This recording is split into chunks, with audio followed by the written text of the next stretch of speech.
हाय मित्रांनो, कशा आहात? मस्त ना? मी पण मस्त आहे बघा. तर मित्रांनो, तर आता मिरग चालू झालेला आहे. तर मिरगाचा पहिला पाऊस पडल्यानंतर आम्ही पेरणी केलेली आहे. ती तुम्हाला दाखवणार आहे व्हिडिओमध्ये. पेरणी केलेली आहे वाळल्या रानात आम्ही पेरणी केली ती.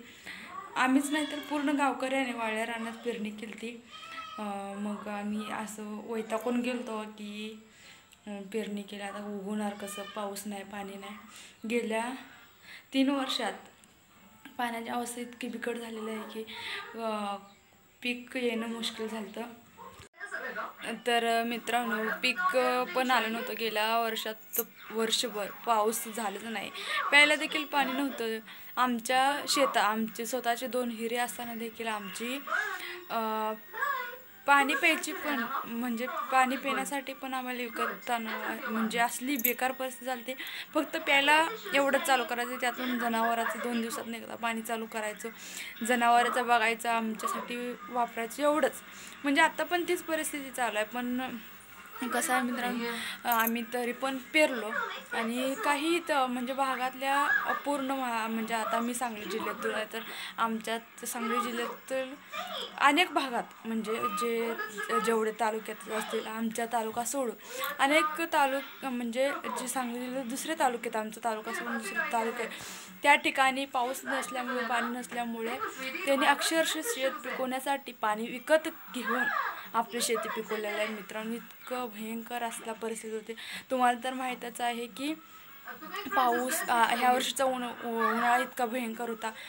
41 ते 42 डिग्री सेल्सिअस उन्हाचं तापमान होतं. इतकं कडाक्याचं ऊन पडत होतं. पीक करपून गेलं. तर प्यायला माणसाला टँकरा चालू होते आमच्याकडे. मी तुम्हाला व्हिडिओ पण टाकला होता की आमचं पीक कसं वाळून गेलं, पाक वाळून गेले, की आमच्यात 2-2, 3-3 हिरे असताना देखील आम्हाला प्यायला पाणी नव्हतं. असली अवस्था झालेली होती. मग तरी देखील आता मिरग चालू झाला होता म्हणून पेरून देऊया. सगळे गावकरी पेरत होते.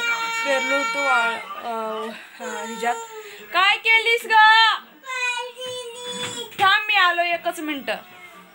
मग अक्षरशः तसल्या वाळल्या मातीत हजारो रुपये खर्च करून आम्ही पेरलो होतो.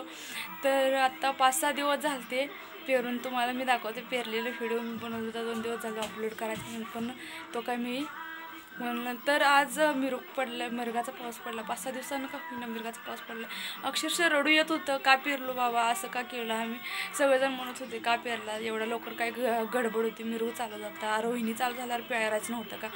मिरग चालू झाला. आम्हाला वाटलं, अशा अपेक्षा तर असतेच मित्रांनो. आत्ता पाऊस झाला, जर पुढं असंच पडत गेलं की थोडं का होईना, असं म्हणतात ना, फुलाची पाकळी तर आपल्या पदार्थ येईल, असं म्हणून अशा अपेक्षानं आम्ही पेरलो. आणि मिरगाचा पाऊस आज सकाळी, परवा दिवशी सकाळी पडला, आज दुपारी पडला, काल दुपारी पडला. असं पाऊस पडलेला आहे. तर पेरल्यावर आता समाधान वाटत आहे. तुम्हाला दाखवणार आहे मी व्हिडिओतून किती म्हणजे आम्ही पेरलो. तर आम्हाला खूप वाईट वाटत होतं का पेरलो म्हणून. जे पेरले नाही त्यांना वाटत होतं पेरलो नाही, बरं झालं. आणि आता पाऊस पडल्याने त्यांना वाटत आहे की आम्ही पण पेरायला पाहिजे होतं. तर मित्रांनो, चला तुम्हाला दाखवते कसं पेरलो ते, म्हणजे पेरलेलं दाखवते चला तुम्हाला. तर मित्रांनो, तुम्ही बघू शकता इथं बघा आमची मध झोपलेली आहे. जनावर म्हणजे बऱ्याच पण शेळ्या बघा कशा झोपल्यात उन्हात.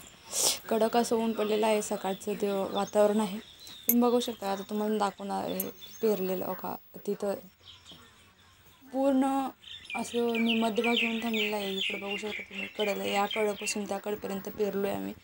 म्हणजे आमच्याकडे उडीद पेरतो आम्ही. पेरलेलं आहे पूर्ण म्हणजे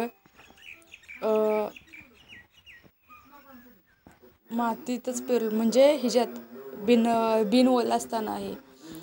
1000 रुपयाचं खर्च पेरलेलं आहे. तर तुम्ही आता आपण घरात जावं नाही तर कोणतरी बघते. हे बघा आमच्या अक्षरा बसलेल्या आहे. तिथं गाई बसलेली आहे, शेळी बसली आहे, कोकरू वगैरे सगळे बसल्यात. आपण भरभर घरात जाणार आहोत, नाहीतर कोणतं बघितलं तर पकडलं जाऊ. चला चोरून व्हिडिओ बनवणं धोक्याचं रे बाबा असतं. तर तुम्हाला दाखवणार ते हे ऊस बघा. तुम्ही बघू शकता वाळलेलं ऊस बघा, पूर्ण वाळून गेले. फक्त ते जरा घरासमोरचं पाणी येते तेवढं पाण्याने हिरवत दिसते समोरचं. नंतर हे सगळं पाक ऊस 2 एकरचं ऊस सगळं वाळून गेलेलं आहे. यंदाची नुकसान भरपाई म्हणजे खूप कठीण. तर मित्रांनो, तुम्ही आत्ता बघितलं, त्याला पेरलेलं बघितलं, त्याचबरोबर आमच्या गोट्यातल्या अप्सरा बघितला, पण कसं बसल्यात ते पण बघितलं. आता आम्ही म्हणजे मी बाहेर दाखवून लगेच 2 मिनटाचा क्लिप बनवून आले बाहेर, कारण तुम्हाला माहीत आहे मी चोरून व्हिडिओ बनवते, त्याच्यामुळे मी बाहेर व्हिडिओ करू शकत नाही. तर मित्रांनो, तुम्हाला व्हिडिओ कसा आवडला तर आवडला असेल तर लाईक शेअर सबस्क्राईब करा. ह्या चोरवाडीनं आता त्याच्या बहिणीला मारून आलेला आहे. हिला काय शिक्षा द्यायचं तुम्ही कमेंटमध्ये नक्की सांगा.